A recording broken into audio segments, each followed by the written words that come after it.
Liga protiv raka već nekoliko godina provodi javno-zdravstvenu akciju Kroglobaton, planinarenjem protiv raka, kojim se želi poslati simbolična poruka kako je na putu do glavnog cilja, smanjenja pobola i smrtnosti od ginekološkog raka, potrebno svladati sve postojeće barijere i ostvariti 3 postavljena cilja.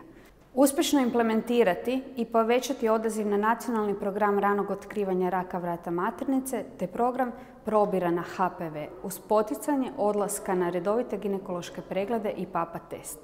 Ukloniti sve postojeće nepotrebne administrativne barijere koje utječu na nedovoljnu procijepljenost djevojčica i dječaka protiv HPV-a, kao što je potreba obaveznog pisanog informiranog pristanka. Dovoljno je da samo roditelji koji ne žele cijepiti svoju djecu potpišu izjavu, a svima ostalima nije potrebno dodatno administrativno opterećenje, kako bismo ostvarili željeni cilj eliminacije raka uzrokovanog HPV infekcijom. Po uzoru na najuspješnije svjetske primjere, Australiju, Portugal, Škotsku, Belgiju, Irsku itd., koji imaju preko 80% procijepljenosti. Heroic.hr, budimo heroji zajedno.